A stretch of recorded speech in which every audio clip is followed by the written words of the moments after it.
नमस्कार। आज साप्ताहिक कार्यक्रम को स्वागत आपको। श्रोता बंधु, आपण लक्ष्य करुवे कोविड-19 महामारी संक्रमण को रोकने एवं अमूल्य मानव जीवन को बचाइवाई विगत दिन में पृथ्वीर बहु राष्ट्र विभिन्न उपाय प्रयोग करते। एबे भी नुआ कौशल आपणैबार धारा थमिनी। तेबे यारि भितर किंतु तालाबंदी आउ आबद्धपणर अणनिश्वासी कटकणा को अनेक मात्रा कोहल करा जायछि। सारा विश्व में संक्रमणर स्थिति को देखि निष्पत्ति नेउचंती विशेषज्ञ तथा शासन प्रशासन। आम देश में भी से व्यवस्था मान समय को समय घोषणा करा जाउछि। भुशुड़ी पड़ुथिबा आय एवं अर्थनीति को सजाड़िबाकु हेले व्यक्तिर गतिशीलता एवं क्रियाशीलता को त्वरान्वित करबाकु हेबो सबु सतर्कता भितरे। एही सत्य को उपलब्धि करी केंद्र सरकार किछि दिन तले घोषणा करिसंती अनलॉक 5। पूर्वरु कठोर कटकणा थिबा बहु क्षेत्र को कोहल करिसंती केंद्र सरकार तांको गृह मंत्रालय द्वारा जारी करा जायथिबा अनलॉक 5 मार्गदर्शिका। विभिन्न कार्यकलापर पुनरुद्धार पर राज्य मानक क्षमता प्रदान कला बेले स्थानीय अवस्था को देखि अलगा मार्गदर्शिका जारी करने राज्य मानक कहुଯାଇଛି। तेणु आम राज्य सरकार केंद्र सरकारंकर एही विज्ञप्ति प्रकाशर दिनक परे घोषणा करिसंती अनलॉक 5 शर्तावली। केतक राज्य एवं केंद्र शासित अंचल में शिक्षानुष्ठान कोचिंग सेंटर प्रभृति अक्टोबर 15 तारिखर खोलने थिला बेले आम राज्य सरकार कोविड-19 स्थिति को देखि अक्टोबर 31 तारिख पर्यंत अंगनवाड़ी ठारू आरंभ करी विश्वविद्यालय पर्यंत समस्त शिक्षानुष्ठान को बंद रखा निष्पत्ति नैछंती। सेहिभଳି समस्त धार्मिक पीठ बंद रहिबा सह 31 तारिख पर्यंत सामाजिक राजनीतिक धार्मिक शैक्षिक सांस्कृतिक तथा मनोरंजन भित्तिक समावेश को बारण करा जायछि। आम राज्य में केंद्र सरकार मार्गदर्शिका अनुसार 50% सीट पर टिकेट बिक्री करी सिनेमा हॉल चलाई परिवार निर्देश थिले हैं। आम राज्य में cinema hall gym swimming pool आदि को 31 तारिख पर्यंत बंद रहिबाकु निर्देशनामा जारी करा जायछि। किंतु सरकारी परिचालन में रहितबा स्विमिंग पूल गुडी को तालीम पाई एवं मुक्ताकाश रंगमंच को आवश्यक सतर्कता अवलंबन करी खोलिबाकु निर्देश दिया जायछि। समस्त प्रतियोगितामूलक परीक्षा प्रवेशिका परीक्षा एवं शिक्षा वर्षर धार्य परीक्षा आउ मूल्यांकन को अनुमति प्रदान करा जायछि। अनुरूप भावरे महामारी परिचालना मार्गदर्शिका 2005 अनुसार यात्रीवाही बस गुडी को आंतरराज्य एवं आंतर जिला चलप्रचलर अनुमति प्रदान करा जायछि बांधी हेतिबा जीवनर गतिशीलता बढ़ाइबा पाई। तेणु एही पृष्ठभूमि रे आज ये कार्यक्रम रे प्रसंग अनलॉक 5 परर जीवन। श्रोताबंधु, अनागतर अवयव कल्पना करने दुरूह। कोरोना संक्रमणर रूप आगक कौन हेबो ताको निर्दिष्ट भाव में पूर्वानुमान करने कष्टकर होइथिले भी लॉकडाउन शटडाउन एवं कंटेनमेंटर कटकणा भितर सांकुड़ी हो जाइथिबा भय मिश्रित व्यक्ति जीवन अनलॉक 5 घोषणा पर केमिति हेबो ताको जानिबा पई आमे साउंठिचु मतामत आम राज्यर जनाशुना सामाजिक कर्मी उमी दानिएल ठारू। लोकंकर जीविकाटे भी बहुत इम्पोर्टेंट आउ अर्थनीतिटा भी केमती आगु को जाई परिबो उठी परिबो सेथिपई ये अनलॉक प्रक्रिया आरंभ हेछि। तापर पर आमे देखिबा ए जो कोविड इन्फेक्शन अछि कि एटा चलीछि होउछि बढ़ुछि एवं किछि मात्रा रे तार टिके स्थिति टिके कमिबा बलिया लागुछि। एथिरे सरकार चिंता करछन्ती कि आस्ते आस्ते सामान्य स्थिति आडु को जीवो ताले लोकंकर इन्वॉल्वमेंट बेसी हबो सहयोग करिवे। जेहेतु गोटे टीका वर्तमान जाए भी आसी नाही तार अर्थ है जे आमको बहुत जगी रखिकी रहा पड़ो जोटा कि सरकार बारंबार कहउछंती। एटा 15 तारिख पर आमे देखिबा जे आहुरी किछि कोहळ होउछि जहा कहउछंती सेथिरे आम पई गोटे हला आमे केते आमे रिस्पांसिबल हे परिबा एज ए सिटीजन। आमे ए सब खोला होउछि किंतु आमे सिटी केमिति हमर उत्तरदायित्व भी रहिबो जे आमे जगी रखिबी केमिति से सब जिंस को जिबा जदी ओडिसा तो खोला ही नहीं बहुत जिनस करा होनी किंतु आपण देखिबे पार्क खोला हलानी देखिबे जूस खोला हलानी लोक जाउचंती आ सेथरे बिल्कुल केतेरा जिनस जोटा कि हमहु कंप्रोमाइज करबा पड़िबनी जेमति हम जगी रखी रहया पड़िबो।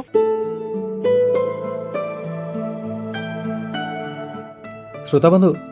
कोरोना महामारी प्रकोप को सीमित करने पाई संक्रमण व्यापार प्रारंभिक पर्यायर रे सरकार जो कठोर नियम प्रणयन करथिले तार फलस्वरूप संक्रमण सेना संकुचित हैला किंतु आम अर्थनीति जीविका विपर्यस्त हो गला। तेणु पर्यायक्रमे अर्थनीति को बल देवाई होउथिबा प्रयास रे अनलॉक 5 परर जीवन को केमिति देखिबे बोली आमर प्रश्न थिला अर्थनीति विश्लेषक संतोष कुमार महापात्र को। संतोष बाबू आपको स्वागत आम कार्यक्रम को। नमस्कार। नमस्कार आज्ञा। देखु पर्यायक्रमे केंद्र सरकार एवं राज्य सरकार माने जो लॉकडाउन होता तार अनलॉक करुँच पर्यायक्रम यही किसी दिन तले केंद्र सरकार अनलॉक 5 घोषणा कले और राज्य सरकार ता परदिन अनलॉक 5 घोषणा कले। राज्य सरकार से घोषणा कर आमर सबू पर्यटन स्थलीगुड़िक खोल एवं कल कारखाना को गतिशील करने श्रमिक जीवा आसिबा करने आंतराज्य बस चलाचल कर आंत जिला बस चलाचल कर। तेणु एसबू को देखिकी जे ये जो पर्यायक्रमे अनलॉक करा जाउची जहाँ कठोर कटकणा रहितला कोविड को नियंत्रण करने एवं संक्रमण जारी रही सरकार पुणी ताकू कोहल करुचंती कटकणा गुड़ी को। तेणु एथिरे जीवन जीविका एवं आ परवर्ती जो अवस्था को आपण केभली देखंती? देखो जीवन आउ जीविका दीटा होची गोटे मुद्रार दुईटी पार्श्व। जेतले लॉकडाउन कराला सेतले होची जीवन बंचेवा पे कि जीविकार उत्स को क्षति पहुंचाइला कारण तार किसी विकल्प नथिला। जेतले जीविका उत्स क्षतिग्रस्त हला बा जीविकार विभिन्न सोर्स नष्ट हला लॉकडाउन परे तापरे अनलॉक कराला जेहेतु जीविकार उत्स को पुणी आरंभ करिया पे वर्तमान जो अर्थनैतिक कार्यकलाप आरंभ होला परे सितरे इम्प्रूवमेंट हेची हमर जीएसटी अधिका कलेक्शन हेची अनएम्प्लॉयमेंट रेट जोटा होचे गोटे समय बहुत बढ़ी जायता से वर्तमान कमी कमी के आसी। वर्तमान प्रश्न होची कौन करा जिवो एटा होची गोटे माने गोटे बड़ कठिनतर होची प्रश्न कठिन प्रश्न। वर्तमान टाइम रे सरकार होची अधिका फिस्कल पैकेज दबा दरकार। हमर फिस्कल पैकेज जोटा होची जीडीपी रो 1.2% कि G20 देश रे होची कम अन्य देश रे होची 12%, 9%, 8%, 6% अच्छी। तेणु फिस्काल अधिका दरकार जो सप्लाई साइड जो इंटरेस्ट रेट कमाउछन इन्फ्यूजन और लिक्विडिटी करछन सेटा बड़ कथा नुई। एटा होची कहिकी मेन कथा होची लोकन हाथ को पैसा दियो गरीब लोकन हाथ को एवं हेल्थ एक्सपेंडिचर खर्च कर जॉब होची क्रिएट कर। बर्तमान testing facility ventilator facility hospital bed नहीं डाक्तर नहांती जी पेसेंट होती से ट्रिटमेंट जगह ना से सब जिन लॉकडाउन पीरियड में सरकार आउरी करार जोटा करना तेणु हेल्थ इंफ्रास्ट्रक्चर बढ़िया दरकार अच्छी आउ लोक हाथ को पैसा दबार अच्छी। मु भावुँ जब औषध प्रतिषेधक मूलक औषध नबार जो रेट रे बर्तमान इन्फेक्शन आउ डेथ घटुची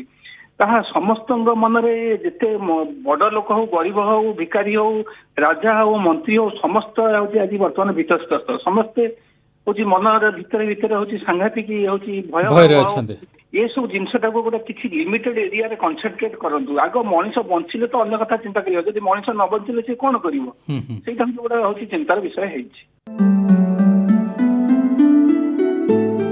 कोरोना भूताणु को निष्क्रिय करी जीवन को सुरक्षित रखिबा पई विभिन्न देश तरफरु टीका बाहर करिबा पई हेउतबा उद्यम केबे जे सफल हेबो तार निश्चितता निर्दिष्ट हेइ नथिला बेले अनलॉक 5 परर जीवन को सुरक्षित करिबा पई आम ए कार्यक्रम चाहिछि परामर्श भुवनेश्वर स्थित एम्स रो पूर्वतन निर्देशक तथा शिक्षा और अनुसंधान विश्वविद्यालय कुलपति डाक्तर अशोक महापात्रଙ୍କ ଠାରୁ। देखंतु दुईटा जिनस कोविड गोटे नुआ रोग जार इतिहास 8 मास जो देश लॉकडाउन कला से कहला आमे भलो करिछु कारण लॉकडाउन करे आमे केस कमे देलु। तेणु लॉकडाउन अनलॉकडाउन एटा होछि गोटे पॉलिसी डिसीजन जहा द्वारा से देशर शासनकर्ता भावती क्या द्वारा आम देशर सबुठू सुविधा हम आमे लोकंकर संक्रमण को आउ डेथ को कमी दे परिबा। किंतु दीटा जिनस बहुत इम्पोर्टेंट है आमे आमर लोकन को समाज को लॉकडाउन करी गोटे मेंटली प्रिपेयर हेले गोटे पैंडेमिक आसूची एटा लॉन्ग लास्टिंग एटा बासे 2 मासे वर्षे 2 वर्ष 5 वर्ष रे जीव कि नहीं कही हेबनी कारण मलेरिया भलिया गोटे रोग 3500 वर्ष होला पृथ्वी रे अछि आ प्लेग भलिया गोटे रोग प्राय 4500 वर्ष होला अछि। स्मॉल पॉक्स जाको बसंत रोग बोली कहती सेटा आम पृथ्वी पृष्ठ रे प्राय 3500 वर्ष रही 1977 मसीह लोप पाइला। तेणु आज दिन रे कोरोना केते दिन रहबो पृथ्वी पृष्ठ रे कहवा असंभव किंतु आमको संभव हवा दरकार आमे आम मानसिक स्तर रे प्रस्तुति करिबा जे रोग को केमिति सम्मुखीन नबा रोग विरुद्ध रे केमिति युद्ध करी आमे मनुष्य समाज को बंचेबा। ए जो मेंटल एंड फिजिकल प्रिपरेशन आमे समाज को आम मानसिक स्थिरता को आमे तैयारी कले लॉकडाउन रे या द्वारा कौन है जो माने घरे रही काम करें ऑनलाइन वर्किंग ऑनलाइन को एडजस्ट हो गले जो माने पाठ पढ़ुछन स्टूडेंट से माने जो ऑनलाइन एजुकेशन है it open a another way of living बा जीवन शैलीटा गोटे बदल गला किंतु किछि दिन पर देखा गला कि आमे जो एडजस्टमेंट को गोटे शॉर्ट टर्म भाविचलु एटा शॉर्ट टर्म नुहे एटा लॉन्ग टर्म तेणु आमर एंजाइटी बढ़ीगला आमको लगिला कि आमे घरे आउ रही पारिबुनी कारण आमे जेल रे पड़ी रहिछु सेते बेले समस्त गोटे हला केते बेले खोलिबो तेणु वर्तमान अनलॉक 1 2 3 बाद कौन है आम जीवनटा धीरे धीरे नॉर्मल आड़ को अग्रसर होची किंतु आमको एभली चिंता करदेवा कथा नुहे जे सरकार अनलॉक 1 अनलॉक 2 अनलॉक 3 अनलॉक 4 5 करिकरी आमको छाड़ी दे नांती कारण कोरोना रे कोनोसी भय नाही बरं वर्तमान कोरोना बेसी मात्रा व्यापी कारण प्रतिदिन भारत वर्ष रे 80,000 टू 90,000 आक्रांत होउचंती और 800 रु 1200 मृत्यु होउची तेणु कोरोनाटा डिसअपियर करिनी किंतु आमे माने ता सहित बंचिबार उपाय पाई जाइछे आगु को कहा जाउची जे 6 मास परे हुए तो टीका आसी पारे टीका जदी आसिला ताले ए जो स्वाभाविक अवस्था वर्तमान अनलॉक 5 रे जितिकी पहुंचीचु किंतु टीका आसिला परे आउ टिके दंभ मन भितर आसीबो तो निश्चय आसीबो आमे माने एई आशा और अपेक्षा अच्छे जे कोरोना टीका आसिले आमर कोरोनार आक्रांत संख्या और मृत्यु संख्या बहुत मात्रा कमी जीवो वर्तमान सुधा आमर विश्व स्वास्थ्य संस्था कहूची जे कौनसी टीका सबु स्तर दे गति करी पूरा साइंटिफिक मात्रा रे प्रयोग करी आसीबा को हेले मार्च एप्रिल पूर्व आसी परिबनी 160 जगह रे आमर टीकार प्रयोग चली तेणु आमे भावुचे 10टा टू 15टा टीका नेक्स्ट 6 मास टू वर्ष भीतर आसबार चांस अच्छी किंतु आमर सबु प्रश्नर उत्तर आज नहीं कारण आमे बहुत जिनस जानिने जे आमर वैक्सीन टा केमती काम करिवो आउ ये वैक्सीन आउ आम कोरोना रोगी केते फ्रिक्वेंटली जन को अफेक्ट करि परिबो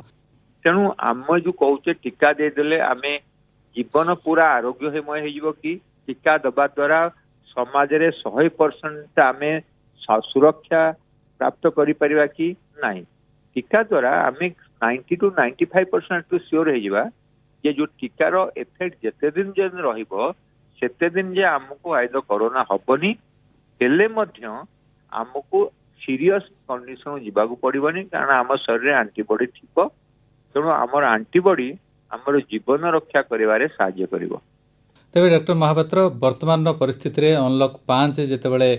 कार्यकारी हेलाणी एवं 15 तारिख पर आउ टिके खोला हो जिवो कोहल हबो कटकणा सेतेबेले लोक माने कोन सावधानता अवलंबन करिवा कथा जेहेतु कोरोना बहुत दिन पर्यंत रही पारे आम ए पृथ्वी रे आम संगे तेणु कोन सतर्कता अवलंबन करिवा दरकार देखंतु प्रथम जिनसला मानसिकतारे आमे सुदृढ़ हो दरकार आमे भाबिबा जेमति हमर देश रे मलेरिया अछि डेंगू अछि वायरल फीवर अछि हेपाटाइटिस अछि एटा मध्य रहिबो किंतु आमे तापि कोन प्रिकॉशन नबा हमर टिकाटा हला गोटे permanent arrangement for time being किंतु हमको मानसिक स्तर भाबिया पड़िबो जे हमको यदि बारंबार कोरोना रे आक्रांत करा जाए हमको बहुत असुविधा पड़िबो तेणु आमे WHO जो गाइडलाइन कि गवर्नमेंट ऑफ इंडिया गाइडलाइन है जे कौन सी जगह रे आमे एकत्रित होबानी distance maintaining both physical distance और सोशल डिस्टेंसिंग मास्क लगेबा तार गुरुत्व कौन गुरुत्व है जदि आमे नॉर्मली गोटे ओपन जगह रे रहउछे 6 फुट डिस्टेंस ता गुड इनफ कि सेला को आमे कहउछे फिजिकल डिस्टेंसिंग गोटे मनीषठू आ गोटे मनीष यदि 6 फुट दूर रहिबो ताहले ताको आक्रांत होवार चांस बहुत कमी 5% हे जिवो तेबे श्रोता बंधु आशंकायुक्त अनिश्चितता को दूर करने को हेले विशेषज्ञ मानकर परामर्श को पालन करने सह मास्क सामाजिक दूरता एवं सचेतनता ही आश्वस्त करिपरिबो एक सुरक्षित जीवन पाए।